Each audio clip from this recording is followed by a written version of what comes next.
아동유기가 발생하는 이유와 미혼모에 대한 인식의 사회적 문제점이 뭐라고 생각을 하시는지, 그리고 방금 들으신 지혜 엄마의 사례를 보고 미혼모와 그 아동의 권리, 인권을 위해서 우리 사회가 무엇을 해야 될지에 대해서 한번 의견을 나눠주십사 하는 것인데요. 먼저 토론자분들의 의견을 듣도록 하겠습니다. 네, 안녕하세요. 저는 미혼모협회 인티리의 최용숙이라고 합니다. 지금 저희가 KDB 나눔재단에서 이제 후원을 해주셔가지고 위기 지원을 네트워크와 협회와 저희 인티리가 같이 하고 있지만 청소년 미혼모들이 굉장히 많습니다. 많고 사실은 지금 보건복지부에서 와 계시지만 그 미혼모와 아이들은 여성가족부에서 지원을 받고 있습니다. 뭐 정책도 펴고 계시고요. 근데 청소년 미혼모 같은 경우는 아동과 청소년이 보건복지부에서 또 정책을 시행을 하고 있습니다. 그러면 청소년 미혼모는 보건복지부에서 뭔가를 해야 되지 않을까 하는 생각. 왜냐하면 청소년이 아동을 키우고 있거든요. 그래서 이런 부분에 대해서는 뭔가 많은 부분이 달라져야 된다고 생각을 하고 있는데 현실은 청소년 미혼모들이 학교로 돌아가기도 물론 학교 현장으로 자기가 다니는 학교로 돌아가기도 힘들지만 일단 아이를 키울 수 있게 있으려면 일을 해야 되지 않습니까? 아까 김은희 대표님께서도 말씀하셨지만 사실 청소년들은 취업이 안 됩니다. 검정고시로 고등학교를 17, 18에 졸업을 한다 하더라도 미성년자이기 때문에 취업을 할 수가 없습니다. 그러면 이 친구들은 100만 원 정도 되는 수급비로 월세 30만 원, 40만 원 내고 아이를 키워야 하고요. 어린이집을 24시간을 보내는 친구들이 굉장히 많습니다. 왜냐하면 아르바이트를 해야 하니까요. 그러면 고깃집, 예를 들면 뭐 휴일에 누가 아주머니들이 일을 안 하시면 24시간 어린이집 보내놓고 대기하고 있다가 그 길을 땜빵을 해서 일당을 벌어서 사는 그런 친구들도 굉장히 많습니다. 그래서 24시간 어린이집을 보낸다는 것 자체가 이미 위험에 처했다고 저는 생각을 합니다. 물론 저희가 지금 이렇게 계속 연락하고 하고 있는 친구들은 주말엔 데리고 오고 휴일날 일을 나가면 다른 엄마가 아기를 봐주고 이 친구는 나가서 일하고 또 딴 엄마는 그 다음 차례는 이분이 보고 또 이분은 나가서 일하고 일당을 벌으시는 거죠. 그렇지만 이미 24시간을 갔다는 것은 유기까지는 아니지만 위험 상황에 처해 있다고 볼 수 있는 거고요. 그래서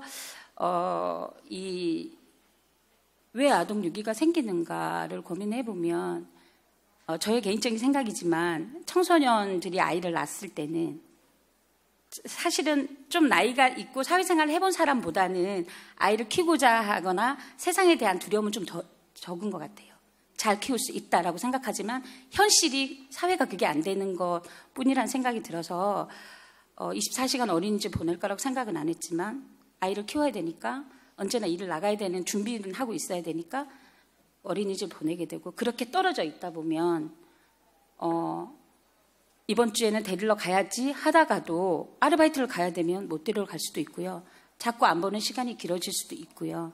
그래서 일단 경제적인 문제가 가장 많이 좌우를 하고 있고요. 그리고 청소년들 같은 경우는 일을 할 수 있는 뭐 미성년자이기 때문에 부모 동의가 있어야 된다 이런 부분이 있는데 어쨌든 미성년자이긴 하나 이미 한 아이의 부모가 되어 있는 상황이거든요. 그래서 일을 할 수 있는 어떤 뭐 법적으로 뭘 한다는 건 너무 힘들고요. 뭐 법을 바뀌기 너무 힘들 것 같고 약간 그런 할 수 있는 예외조항. 부모가 없는 사람들은 법적 후견인들도 따로 청소년들 같은 경우는 해주더라고요. 그래서 그런 부분이 좀 바뀌어야만이 생활이 좀 펴져야만이 아이를 어린이집에 24시간 맡기거나 아니면 베이비박스에 가거나 아니면은 요보아동 시설에 가거나 이렇게 맡기는 부분이 좀 적어지지 않을까라는 생각을 하고 있습니다. 두 번째는 김희경 사업본부장님의 토론을 듣도록 하겠습니다. 안녕하세요. 저는 작년 말까지 세이브 더 칠드런 사업본부장으로 일했고요. 지금은 미혼모와 아동의 인권이 개선되기를 바라는 시민의 자격으로 이 자리에 앉아 있습니다. 오늘 토론의 질문이 아동 유기가 발생하는 이유와 미혼모에 대한 사회적 인식의 문제점에 대한 의견을 물어보는 거였는데 그거에 대한 답변으로 제 토론을 진행하겠습니다. 토론문을 작성하려고 통계를 찾아봤더니 작년 1년 동안 베이비박스까지 포함해서 버려진 아기가 302명입니다. 그러니까 거의 하루가 멀다 하고 아이들이 버려지는 거죠. 근데 대부분 이제 여성들이 그 영아 유기로 그 처벌을 받는데 처벌은 여성만 받습니다. 근데 현행 법이 미혼 부는 미리 임신 사실을 알고 도움을 거절해서 아동을 유기하는데 간접적으로 방조했다고 하더라도 처벌을 받지 않습니다. 신부는 형사상 책임이 없다고 합니다. 그래서 여성만 처벌을 받는데 또 그 기사들을 찾아봤더니 비정한 모정이라는 제목이 꼭 따라 나와요. 아동유기 기사를 보면 뭐 제가 최근 것만 봐도 갓난아기 3명 버린 비정한 모 이런 식의 제목들이 계속 나와요. 그래서 그런 기사들을 보면 또 댓글에는 줄줄이 이 성적 방종과 인명 경시를 개탄하는 댓글들이 달립니다. 이런 것들을 보면 정말 그렇게 그 여성들이 생명에 대한 존중 의식이 부족해서 아이를 버리는가?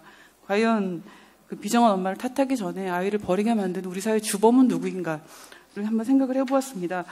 우선 앞에서도 계속 말씀들을 하셨지만 그 1인 가구도 늘어나고 비혼, 동거가족 증가로 한국 사회의 가족의 형태가 변화한다는 얘기가 되게 많이 나오고 있는데 그렇게 그 한국 사회 가족의 형태가 다양해짐에도 불구하고 미혼모와 그 자녀들이 비정상으로 바라보는 시각은 저는 전혀 변하지 않았다고 느낍니다. 그 통계청이 작년에 발표한 사회조사만 봐도요. 국민 한 절반가량이 48%가 혼전 동거에 찬성한다고 했어요. 혼전 동거는 성인 남녀가 함께 사는 건데 결혼하지 않고 자녀를 가질 수 있는 혼외 출산에 대해서는 75.8%가 또 반대했습니다. 그러니까 혼전 동거에도 아이를 낳지 말거나 아이를 낳으려면 결혼을 하라는 거죠. 이렇게 혼전 성관계에 대한 사회적 규범은 상당히 완화됐는데 여전히 출산과 가족에 대한 규범은 우리 사회가 매우 완고합니다. 그래서 저는 이렇게 아동 유기를 방조하는 첫 번째 주범으로 출산은 가부장적 가족의 테두리 안에서만 일어나야 하고 이걸 벗어나면 비정상으로 간주하는 그리고 부도덕하다고 하는 한국 사회의 아주 강고한 가족주의를 꼽겠습니다.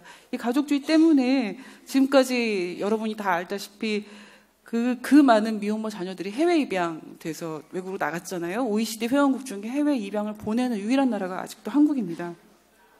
근데 이제 가족주의 문화가 이렇게 완강해도 저 그 자료들을 보면서 참 희한한 거는 딸이 미혼모가 되면 대부분의 원가족은 건전한 가족주의라면 좀 표현이 이상하긴 하지만 그 딸이 낳은 가족과 그 아이들까지 다 품어야 하는데 딸을 내치기 십상입니다. 그리고 미혼부나 그들의 자녀도 그들의 가족도 그 자녀에 대한 권리를 미혼모에게 떠넘겨버리거나 아니면 부모 자녀 관계를 부정을 해버리는 경우가 매우 많다고 합니다. 그래서 이런 한국의 가족주의도 매우 그 남성 편유주의적인 가족주의라서 아빠의 책임도 결혼 중에만 있고 미혼부처럼 결혼하지 않거나 또 이혼해도 이혼한 남자가 그 가족에 대한 책임지는 경우도 매우 드무니까요. 그런 좀 남성 편유주의적인 가족주의가 아닌가 생각을 하고 또 그 아동을 자꾸 유기하게 만드는 다른 또 간접적인 요인은 아까 앞에서도 말씀하셨던 사회적 차별입니다. 그 오전에 발제 시간에도 그 김인 대표님 말씀해 주셨지만 학업 중단이나 해고, 그다음에 뭐 직장을 그만두게 만드는 또 성희롱의 위험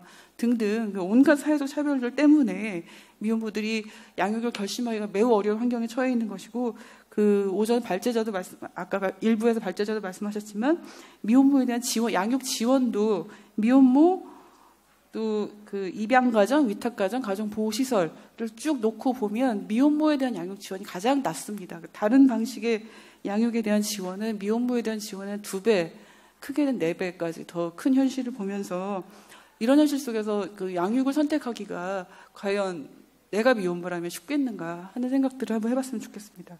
그리고 또 하나의 이유는 아까 지혜 엄마 사례에서 나왔듯이 미혼 임산부들이 어떤 정보를 제공받느냐에 따라서 출산과 양육에 대한 선택이 달라지게 되는데 그 오늘 사례 발표에 나타났듯이 미혼 임산부가 받을 수 있는 정보를 제공해주는 공공기관은 없습니다. 지금은 좀 입양기관이 운영하는 미혼모 시설이 없어졌기 때문에 지금은 달라졌지만 제가 단체에서 일할 때 얼마나 정보를 제공 잘해주는지 한번 보려고 저희 직원이 미혼모 출산을 앞둔 미혼모의 친구를 가장해서 그 공공기관에 콜센터 전화를 한번 다 돌려본 적이 있어요. 그런데 거기서 입양기관이 운영하는 미혼모 시설로 보내라고 안내를 해주는 거예요. 또는 입양기관을 안내를 해주는 거예요. 그래서 미혼모가 받을 수 있는 다른 정보에 대한 그 정보를 제대로 제공해 주는 데는 거의 없다시피 했습니다. 그런 현실은 지금도 크게 바뀌지 않지 않았나 하고 저는 생각하고 있습니다. 그래서 우리가 다시 처음에 질문, 아이를 버리는 주범은 누구인가라고 돌아가면 과연 그 아이를 낳고 키울 수 없게 된 정말 절벽에 몰린 그런 미혼모라기보다 그런 사회적 제도적 차별, 그리고 정상 가정이 아닌 다른 삶은 모두 잘못되었다고 차별하고 배제하고 교육받을 권리도 위협하고 일자리까지 위협하는 그런 한국의 가족주의에 저는 그 혐의를 두고 싶습니다. 그리고 오늘 컨퍼런스의 주제가 그 미혼모의 권리가 곧 아동의 인권이다인데, 제가 이 자리에 나온 것도 그것과 관련이 있기 때문인데요. 저희 아동단체에서 일하면서 배운 것은, 그러니까 우리가 그 모든 유엔과 관련된 인권협약에 비차별 원칙이 있잖아요. 그런데 아동과 관련된 비차별 원칙은 약간 다릅니다. 왜냐하면 그 성인과 달리 아동은 자신의 권리를 대변하고 실현하는 데 있어서 취약한 특징을 갖고 있기 때문에 아동의 인권에서는 부모의 지위에 대한 차별이 곧 아동에 대한 차별입니다. 그래서 양육 미혼모에 대한 차별은 곧 미혼모의 자녀인 아동에 대한 차별입니다. 이런 점 때문에 유엔 아동권리위원회도 이전의 권고 내용들을 보면 한국 정부에 대해서 청소년 미혼모의 차별이 곧 그 자녀인 아동에 대한 차별로 연결된다. 그래서 청소년 미혼모에 대한 그 사회적 제도적 처우를 개선하라라는 것을 계속 권고를 했습니다. 또한 그 부모의 법적주의가 아동의 출생신고에까지 영향을 미치는 상황도 곧 아동에 대한 차별이다. 그래서 부모의 지위에 따라서 아동의 출생신고를 하지 못하거나 하는 상황이 일어나지 않도록 하라고 계속 권고를 하고 있습니다. 그래서 그런 아동의 인권을 위해서라도 미혼모 가정이든 입양가정이든 재혼이든 동성가족이든 상관없이 가족의 형태를 불문하고 모든 가족 안에서 자라는 아이들이 어떠한 그 혜택과 권리에서 차별이 없도록 하는 그런 그 제도적 개선이 이루어져야 된다고 생각합니다. 그리고 앞에서 계속 저출산과 그 미혼모에 대한 차별 제거를 연계해서 계속 말씀들이 계속 나왔었는데, 제가 2005년에는 그때는 제가 신문 기자로 일을 하고 있어가지고 그때 합계 출산율 1.19명으로 떨어졌을 때였어요. 그래서 저출산을 극복한 나라와 극복하지 못한 나라를 좀 비교해보자. 그래서 극복하지 못한 일본, 스페인, 극복한 스웨덴, 프랑스를 전부 취재를 가서 그 어떤 차이가 있는지를 비교하는 그런 기획 취재를 한 적이 있습니다. 전 그 4개 나라를 취재하고 돌아온 기자들이 모여서 공통된 저희의 결론은 혼외 출산에 대한 차이가 거의 결정적이다. 그러니까 다른 일과 양육을 양립할 수 있는 제도적 대책이 많고 크고의 차이들은 다 있는데, 없는 것, 그 출산율이 낮은 나라에 없는 가장 대표적인 것은 혼외 출산을 도덕적으로 판단하지 않고 그냥 중립적으로 대하는 정부의 제도가 없다. 이게 저희들 생각이어서 그때 혼외 출산을 한 회 시리즈로 하려고 했는데 거부당했어요. 혼외 출산을 부추기는 걸로 읽힐 수가 있다는 점 때문에 그 대형 시리즈에서 혼외 출산을 우리가 다룰 수가 없었습니다. 그게 이제 2005년의 일인데, 그 뒤에 보면 2011년에 여전히 저출산이 지속이 돼가지고 그 당시 정부에서 그 저출산 고령화 사회의 대책을 KDI에 의뢰를 해서 KDI가 보고서를 낸 걸로 알고 있어요. 그 KDI 보고서에서도 혼외 출산에 대한 사회적 태도를 바꿔야 된다는 보고서를 냈다가 난리가 났어요. 여기 중 몇 분들은 기억하실 수도 있겠는데, 매우 보수적인 일부 종교계와 매우 보수적인 쪽에서 이건 역시 혼외 출산 그 사회적 방종을 부추기는 그런 보고서다라고, 도덕적인 부도덕을 부추기는 보고서라고 난리가 나서 그게 채택이 되지 못한 거를 본 기억이 있습니다. 요즘도 저출산 문제를 계속 거론하지만 이 지금 혼외 출산에 대한 대책은 사실 거의 눈에 띄지 않고 있죠. 대부분 이제 제도적 가족 내에서 출산한 사람들에 대한 지원책만 논의하고 있는데, 출산도 정부가 도덕적으로 판단하지 말고 중립적으로 출산한 사람이 어떻게 그 아이가 차별받지 않고 이 사회에서 제대로 자랄 수 있는지에 대한 그런 쪽으로 좀 초점이 맞춰져야 이런 그 저출산의 문제 극복도 가능하다고 저는 생각합니다. 마지막으로 우려되는 점 하나만 말씀드리고 제 토론을 마치겠습니다. 아이가 원가정에서 자라야 한다고 하는 원가족 우선의 원칙, 그리고 양육 미혼모에 대한 사회적 지원이 확대되어야 한다라고 우리가 지금 논의하는 것들이 자칫하면 아이는 무조건 친엄마가 키워야 된다라는 게 핏줄을 강조하는 쪽으로 흘러가지 않아야 한다고 저는 생각합니다. 그러니까 미혼모에 대한 제도적 지원을 강조하는 이유가 오로지 핏줄 때문이라면 그거는 거꾸로 핏줄로 연결된 정상가족 이외의 모든 가족에 대한 편견을 강화할 것입니다. 아이를 키울 수 없게 된 미혼모는 혈육을 버리는 사람들이라고 차별하고, 또는 의붓 부모나 입양 부모는 남의 자식을 키우는 사람들이라고 차별하고 하는 그런 그 핏줄 강박을 부추기게 될 거라고 저는 우려합니다. 그래서 중요한 거는 친엄마의 양육이 좋으냐, 입양이 더 좋으냐, 그걸 다 떠나서 여성이 출산과 양육을 스스로 선택할 수 있어야 한다는 것입니다. 그래서 다른 모든 사회 구성원들처럼 미혼모도 자신과 아이에게 가장 좋은 방법을 선택할 수 있는 선택지가 좀 열려 있어야 한다고 생각합니다. 그리고 현실에서도 좀 말뿐인 다양성이 아니라 현실에서도 다양한 가족이 공존할 수 있도록 결혼을 둘러싼 법제도의 개선, 여성의 양육권과 아동의 인권에 대한 사회적인 논의가 더 활성화되어야 한다고 생각합니다. 감사합니다. 자, 그 다음에는 그 유지현 그 아동복지정책과장님의 토론을 듣도록 하겠습니다. 사실은 오늘 이 자리에서 아마 나왔던 이슈 자체가 이 많은 부분은 옆에 있는 주무부처인 여성가족부에서 좀 더 많은 고민을 하고 계실 것 같은데요. 일단 저는 보건복지부 아동복지정책과장으로서 아동의 관점에서 좀 몇 가지 말씀드리고, 어로서 또 오늘 나왔던 여러 가지 얘기들을 들으면서 느낀 점, 좀 이 말씀을 드리겠습니다. 먼저 느낀 점부터 먼저 말씀을 드리면요, 그 현장에서 여전히 정보의 부족이 참 심각하구나 생각이 들더라고요.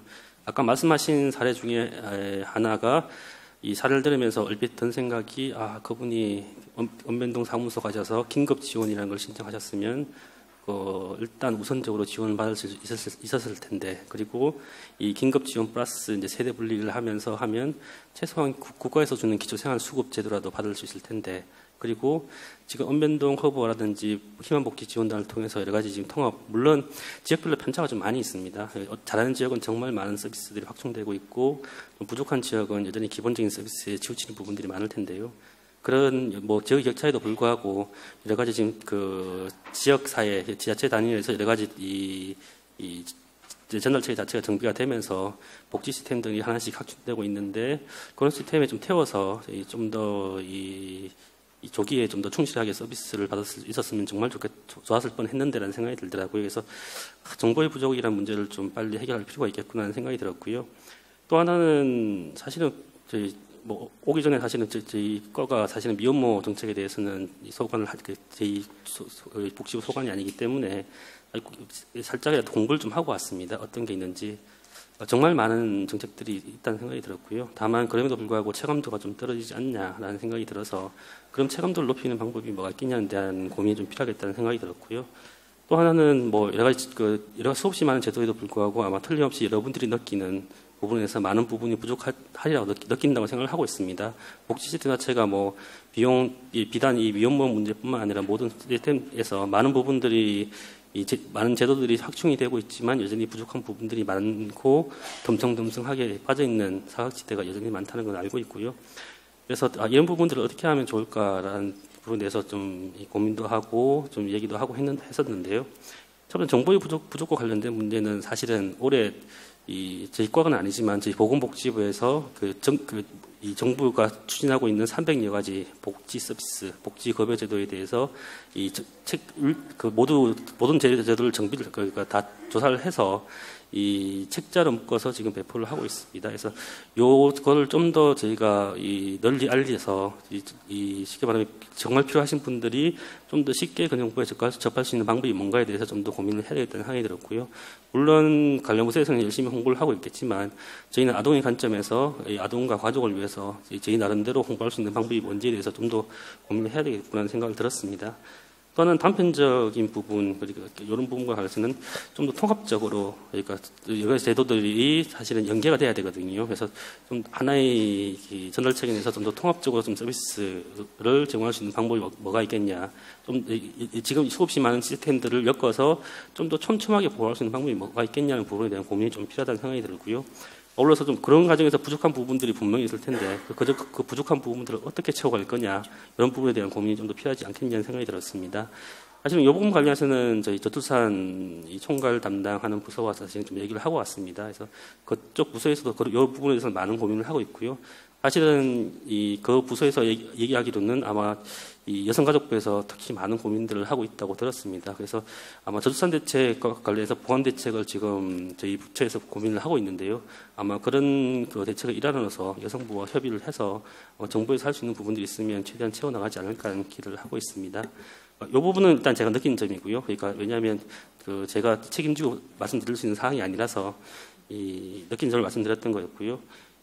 또 하나는 이제 그 아동 복지 정책 과장으로서 사실은 뭐 어떻게 보면 이 토론회의 주제와 맞지 않을 수도 있습니다. 다만 저는 아동 또 관점으로 아동 중심으로 바라볼 수밖에 없기 때문에 아동 관점에서 좀 몇 가지 좀 저희가 하고 있는 것들 몇 가지 말씀드리겠습니다. 일단 사실은 저희가 고민하고 있는 부분은 그 부분입니다. 그 아까 뭐 온가정 그 보호를 지자체에 강조할 경우에 뭐 친부모가 키우는 부분, 친부모 과정에 대해서만 지자체에 강조하는 게 아니냐는 지적도 있긴 했지만 맞습니다. 그러니까 물론 뭐 다양한 가족 형태가 있고 그런 다양한 가족 형태들이 다 존중받아야 되겠지만 기본적으로 우리 아동들은 우리 아이들은 이 부모 밑에서 자라는 것 아니면 보호자 밑에서 자라는 게 가장 이상적이지 않냐는 생각을 가지고 있습니다. 그러니까 최대한 이 아동들이 이 보호자 밑에서 부모 밑에서 못 자랄 수 있도록 최대한 지원을 해줘야 되지 않겠냐는 생각을 가지고 있고, 그래서 사실은 온가정 그러니까 원래 이 아이가 태어난 가정을 어떻게 하면 좀 더 잘 지킬 수 있을 건가에 대한 고민들을 좀 많이 하고 있습니다. 그래서 아마 연초부터 아마 뭐 몇몇 분들 알겠지만 저희가 매뉴얼 작업을 하고 있습니다라는 말씀을 드렸는데요. 사실은 매뉴얼 작업이 대충 이제 초안이 나왔고, 사실은 일선 공무원들이라든지 아니면 관련 단체들 의견을 좀 듣고 있습니다. 그래서 그런 의견들을 수렴을 해서 최종적으로 내리려고 하고 있습니다.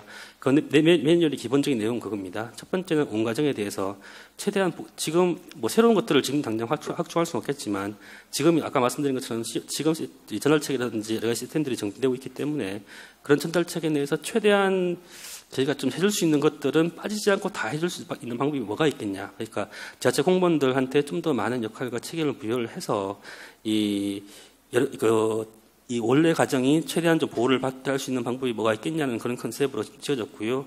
또 하나는 불가피하게 시설이든지 뭐 그렇게 아니면 입양을 선택할 수밖에 없는 그 가정이 있다 하더라도 사실은 그 과정에서라도 이 온 가정에 대한 지원은 지속적으로 이루어지게 해서, 예를 들면 시설이 맡겨졌다면 빨리 이 가정이 빨리 일어서서 빨리 애를 찾아갈 수 있게끔 하는 방법, 그 입양을 선택했다 하더라도 빨리 그 지속적으로 지원을 해서 입양에 대해서 좀 더 다시 한 번 더 고민할 수 있게 하는 방법, 그에 대한 것들을 좀 제도적으로 좀 심었으면 좋겠다는 생각이 있어서 매뉴얼의 컨셉을 그렇게 잡고 사실은 작업을 진행을 했고, 아마 그 작업들이 완성이 되면 아마 이달이나 다음 달쯤 해서 아마 매뉴얼이 일선으로 지금 내려가서 내리려고 하고 있습니다. 그래서 아마 매뉴얼이 내려간다고 해서 당장 우리나라 복지 시스템이 바뀌고 여러분들의 복지가 갑자기 더 한층 발전된다는 말씀을 드릴 수는 없고요. 이 계기를 해서 조금씩 현장의 분위기를 바꾸고 인식을 바꿔서, 그리고 여러분들이 현장에 있는 일선 종사자를 찾아갔을 때, 어려운 분들이 찾아갔을 때 좀 더 많은 혜택을 받아볼 수 있게끔, 특히 아동을 키우고 있는 가정입니다. 저는 그런 생각이 들더라고요. 아동의 관점이라고 하지만 이 아동에 대한 지원만 가지고는 사실은 해결이 되지 않습니다. 아동에 대한 지원이 아니고 가족에 대한 지원입니다. 아동에 대한 지원은 가족에 대한 지원이 돼야 되고 철저히 가족 중심주의로 나가야 되거든요. 그래서 이 아동이 있는 가족들을 최대한 좀 더 제대로 좀 튼튼하게, 그러니까 이 100% 만족할 수는 없겠지만 현재 가지고 있는 자원을 최대한 동원해서라도 좀 더 잘 지원할 수 있는 그런 시스템을 지금 만드는데 좀 한 발을 내딛고자 하는 그런 사실은 그 생각을 가지고 매뉴얼 작업을 했고, 아마 마무리 단계에 있다는 말씀을 드리고 싶고요. 또 하나 하고 싶은 부분, 지금 하고 있는 부분입니다. 저희가 연구 영역을 올해 하나 발주를 했습니다. 해서 하려고 했던 부분이 특히 어려운 가정들에 있는 그 아동들, 빈곤 아동이라는 표현을 하는데요. 이 빈곤 아동이 있는 가구들을 어떻게 하면 좀 더 잘 보호할 건가. 더 나아가서 이제 아동에 대한 그 보호는 보호가 아닙니다. 어떻게 보면 투자입니다. 저는 그런 생각을 가지고 있고요. 이제 아동 정책 자체도 그 특정 아동 보호 대상, 요보호 대상 있는 정말 몇몇 아동, 시설에 있는 그 몇몇 아동에 대한 보호가 아니고 전체 아동에 대해서 특히 빈곤 취약한 아동이 좀 더 집중을 지원을 해야 되겠죠, 물론. 그런 아동들에 대해서 이제는 보호가 아닌 투자의 관점에서 좀 바라봐야 된다는 생각을 가지고 있습니다. 그런 관점에서 이게 우선 좀 연구를 좀 더 해야 되겠다는 생각이 들더라고요. 그래서 일단 연구비용을 긴급하게 발주했던 부분은 저희 그 선진국에서 하고 있는, 그리고 이 아동 천국이라고 하고 나라에서 하고 있는 여러 가지 시스템들을 좀 스터디를 좀 하고, 그것들을 우리나라에 어떻게 하면 도입할 수 있는지에 대해서 좀 올해는 좀 공부를 좀 하려고 하고 있습니다. 그래서 올해 그런 터전을 바탕으로 해서 내년도에는 또 아동에 대한 실태 조사를 전면적으로 실시할 예정이 있고요. 그걸 토대로 해서 아동정책 종합계획이 이미 그 1차년도 수립됐지만 2차년도 계획이 아마 19년도에 곧 수립될 예정이 있습니다. 그래서 이런 부분들을 담아서 이 패러다임 전환과 함께 전반적인 내용을 담아서 아동정책 기본 계획을 새롭게 지금과는 다르게 좀 새로운 이 시각을 가지고 좀 수립을 할 계획이 있습니다. 그래서 이런 두 가지 방향으로 저희가 지금 작업을 진행하고 있고요. 그 과정에서 아마 저희 뭐 이런 토론에서 있었던 수없이 많은 얘기들, 이런 부분들이 그 여러분들의 목소리들이 최대한 좀 담길 수 있도록 지속적으로 노력하도록 하겠습니다. 예, 이상입니다. 감사합니다. 예, 안녕하십니까. 여성가족부 이병화 사무관입니다. 예, 앞에 오늘 얘기 주셨던 지혜엄마 사례에 대한 부분과 그 다음에 이제 미혼모 관련된에서 저희가 해야 될 일 두 가지로 좀 나눠서 말씀을 드리겠습니다. 앞에 과장님도 말씀해 주셨지만 이제 초기에 정보 제공이 조금 잘못된 부분이 있었더라고요. 지금 이제 기본 생활형이라든가 이게 미혼모 시설에는 임신이 되기 전서부터 갈 수 있는데, 누가 이제 뭐 공무원이 그렇게 잘못했는 건지 출산 후에 오라고 그러는 거는 잘못 안내가 되었던 거거든요. 그래서 임신 전에 이제 시설에서 도움을 받았더라면 또 지금은 14년서부터 입양기관이 미혼모 시설을 운영할 수 없기 때문에, 기본형을 운영할 수 없기 때문에 지금 이제 미혼모 시설을 운영하시는 분들은 대부분 이 아이 양육에 초점을 두고 운영을 하고 계십니다. 입양보다는. 근데 조금 그 부분이 좀 안타깝더라고요. 더 빨리 지원을 받으실 수 있었을 텐데, 그래서 저희들도 더 안내를 더 해야 될 것 같습니다. 그리고 두 번째로는 그 실질적인 도움을 미혼모 단체분들께서 주셨습니다. 경제적인 부분도 포함하고 현장까지. 그래서 그 부분 진짜 감사한 말씀을 좀 드리고요. 저희 상담 콜센터가 한 달에 1000건 정도 콜을 받거든요. 여기에 우리 미혼모에 대한 이 단체에 대한 연락처라든가 주소라든가 이런 것들을 좀 정리해서 저희 상담센터에서도 활용할 수 있게. 왜냐하면 공무원들한테 전화하기는 쉽지 않거든요. 하지만 상담 이 단체분들은 처음에 받는 전화 자체가 다릅니다. 그러니까 진심과 이런 게 있으시기 때문에, 그래서 요걸 좀 정리해가지고 바로 저희들이 그 상담 콜에서도 이런 단체분들, 지역 가까운 단체들이라든가 아니면 연락처를 드릴 수 있도록 노력을 하겠습니다.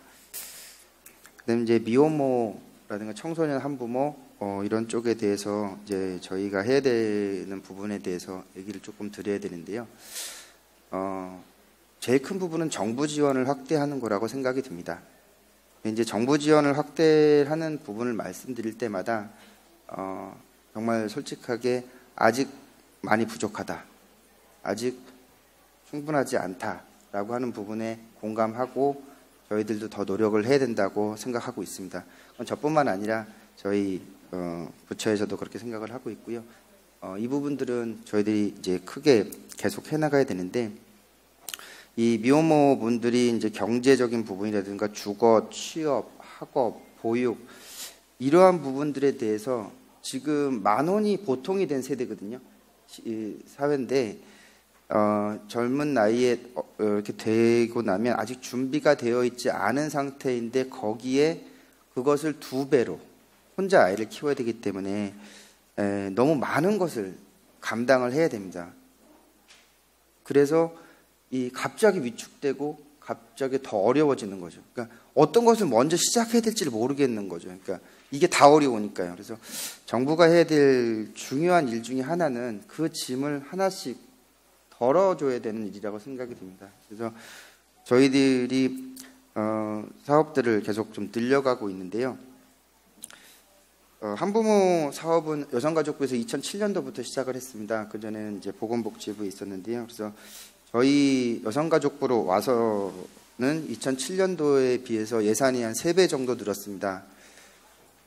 그래서 2017년도에는 지금 가장 큰 사업이 됐습니다. 여성가족부가 작은 건 아시죠? 네, 전체 예산이 7천억 정도 됩니다.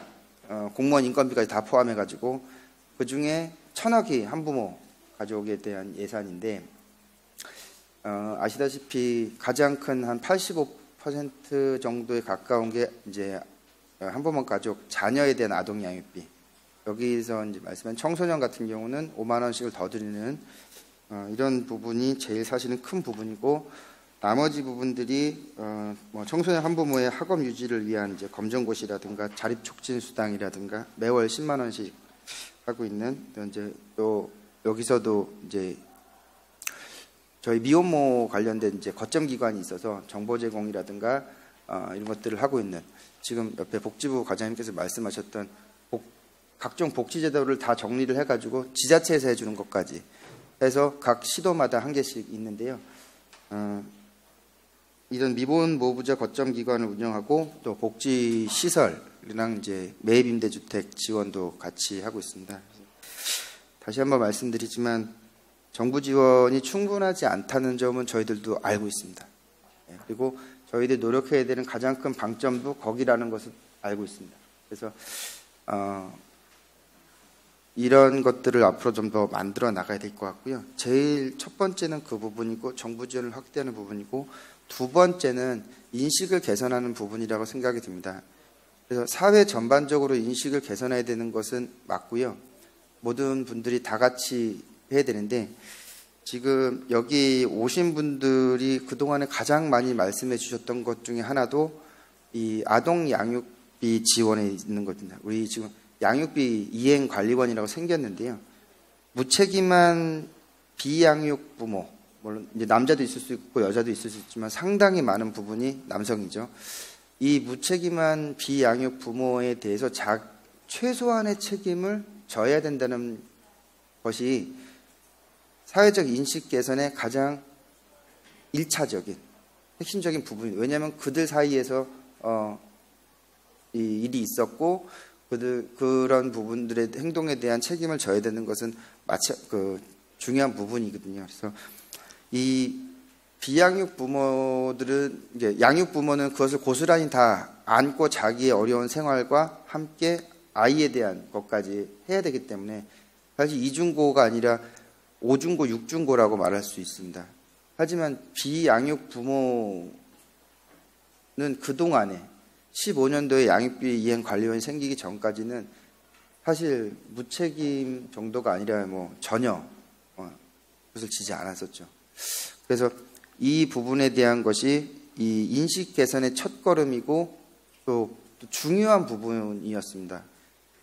그것을 이제 14년도에 법을 개정해서 15년도부터 시행을 하고 있는데 2년도 안 돼서 2천여 가구에 140억 정도 되는 돈을 이행시켰습니다. 그래서 이거는 이제 선진국일수록 이런 제도들은 더 엄격하고 책임은 더 강화되고 는 것은 이제 아주 일관되거든요. 선진국일수록 그거는 비양육 부모에 대한 책임의 규모가 더 크고 많이들 아시겠지만 미국 같은 데는 드라이버 라이센스도 그냥 다 미국에서 자동차 없으면 뭐 생활을 못 한다고 그러더라고요. 근데 이제 그런 정도까지는 못 되지만 아직은, 그래서 우리 양육비 이행관리원에서 이런 일들을 정말 열심히 해주고 있습니다. 밤이고 낮이고. 그래서 거기서 출발을 해서 더 많은 사회적 인식 개선이 분명히 필요하다고 생각이 듭니다. 그러니까 그 부분들 같이 노력을 해야 될 것 같고요. 그래서 정부 지원과 사회적 인식이 개선되는 이 두 가지가 같이 시너지가 되어서 이 미혼모 분들이, 아니면 이제 미혼 부도 있습니다. 지금 건강하게 사회에서 복귀해서 생활할 수 있는 부분이 되어야 된다고 생각이 들고요. 그런 부분들은 이제 처음에 말씀드렸던 이제 경제적인 부분, 주거, 14년서부터 여성가족부랑 건교부랑 해가지고 임대주택 쪽은 많이 한부모 분들에 대해서 이제 우선권도 좀 들어갔고요. 취업이라는 부분도 많이 지금 하고는 있는데, 이제 학업 유지, 이제 보육이나 이런 부분들, 그래서 이 두 가지를 다 같이 이루어서 이분들이 사회에서 좀 더 스스럼 없이 살 수 있는 그런 것들을 만들어가는 게 저희 해야 될 일이라고 생각이 듭니다. 감사합니다. 광고와 관련해서 이걸 좀 더 이 정보 제공을 좀 더 효율적으로 하기 위해서 아예 광고를 하면 어떻겠냐는 말씀을 하셨는데요. 뭐 좋은 제안이라고 생각합니다. 근데 다만 뭐 예산이라든지 이런 부분들에 대해서 고민이 좀 필요하고 또 마찬가지로 이게 사실은 저희 이과에서 아동만 하는 게 아니라 복지부 차원이라면 복지부 전체에 대해서 홍보를 해야 될 텐데 얼마 전까지는 사실은 저희가 홍보를 하나 했었습니다. 그러니까 129번 쉽게 말하면 우리 보건복지 콜센터를 계속 홍보를 했었는데요. 정확히 말씀드리면 콜센터에 전화 한 통만 해도 사실은 되는 시스템입니다. 어떻게 보면 물론 뭐 차이는 있겠지만 일단 거기서 전화를 하게 되면 긴급으로 필요한 정보는 일단 얻을 수 있고 사실은 또 이 복지 서비스를 관련된 정보를 얻기 위해서 별도의 홈페이지도 구축되고 있습니다. 사실은 그런 부분들이 국민들한테 좀 더 알려져야 되겠다는 생각은 들고요. 그래서 이런 방법 말고도 좀 더 효율적으로, 그러니까 아동 복지 정책 과정으로서 좀 더 효율적으로 할 수 있는 방법이 뭔지는 저도 좀 고민해 보겠습니다. 사실은 책자를 아예 다 찍어서 뭐 저희 소관 단체하고 지자체 공무원들한테 다 배포를 할까도 사실 생각을 했었고요. 그런 부분에 대해서 저희 예산을 좀 살펴봐서 최대한 할 수 있는 범위 내에서는 좀 빨리 이 조치를 취하도록 하겠습니다. 고운마음 카드 말씀하셨는데요. 청소년 같은 경우에 부모와 함께 가야지 된다는 말씀을 하셨는데 이것도 마찬가지로 좀 확인이 좀 필요한 부분 같습니다. 그래서 확인을 해서 이게 어떤 부분에 문제가 있는지 좀 체크해 보고요.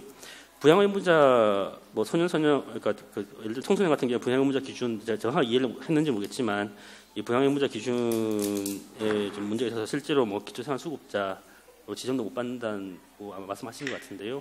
사실 이 관련해서는 지금 저희 기초생활보장과랑 최근에 사실 협의를 했었습니다. 그래서 가급적이면 아동이 있는 가구는 좀 특별히 봐주면 안 되겠냐. 특히 청소년, 뭐 예를 들어 부모가 없다면 더더구나 이 소년 가장일 텐데 그럼 어떻게 하면 좋겠냐는 부분에 대해서 솔직히 말씀드리면 이 지침, 저희 국가 지침은 다 풀려 있습니다. 그러니까 제가 확인한 본반에 물론 안 되는 사례가 있을 수 있습니다. 그래서 그 부서에 요청을 드린 건 뭐였냐면 안 되는 사례를 좀 발굴해서 그런 사례들을 좀 더 집중적으로 풀어주자라는 얘기를 했었고요. 지침사항 다 풀려있다고 말씀을 드렸던 부분은 지자체장들이 내부 위원을 통해서 이 보호가 필요하다고 생각되는 가구에 대해서는 특히 아동이 있는 가구에 대해서는 이 재량껏 다 지원을 할 수 있도록 이 법과 지침상으로 다 풀려있는 사항이고요. 지자체별로 아마 차이가 있을 수 있기 때문에 안 되는 사례들은 아마 사실은 모아서 아마 나중에 한꺼번에 내린다면 이 법의 문제가 아니고 운영상의 문제인 것 같습니다. 그래서 말씀해 주시면 최대한 관련 부서에 좀 전달을 해서 그런 부분들이 그러니까 정말 보호가 필요한 아동들이 있다면 그 가구들이 있다면 좀 지원을 받을 수 있도록 협의를 하도록 하겠습니다. 이 성교육의 문제는 사실은 뭐 제가 어떻게 말씀드릴지 모르겠습니다. 사실은 이게 어떻게 보면 이 주무부처가 있고 도와주는 부처가 있을 수가 있을 텐데요. 아마 주무부처는 솔직히 말씀드리면 교육부가 될 것 같습니다. 제 판단으로는 좀 따져봐야 되겠지만 그래서 이런 부분에서는 뭐 제가 나서서 이거 사실 아동 복지 정책 과정이 성교육을 뚫고 다니기가 조금 좀 민망스러운 부분이 왜냐하면 조금 거리가 좀 있거든요. 어떻게 보면 그래서 그런 부분이 좀 있긴 한데 관련 부서 혹시라도 복지부에 관련 부서가 있는지는 좀 찾아봐서 그런 건의가 있었고 그런 부분에서 좀 검토를 해달라고 요청을 좀 드리도록 하겠습니다. 예, 이상입니다. 예.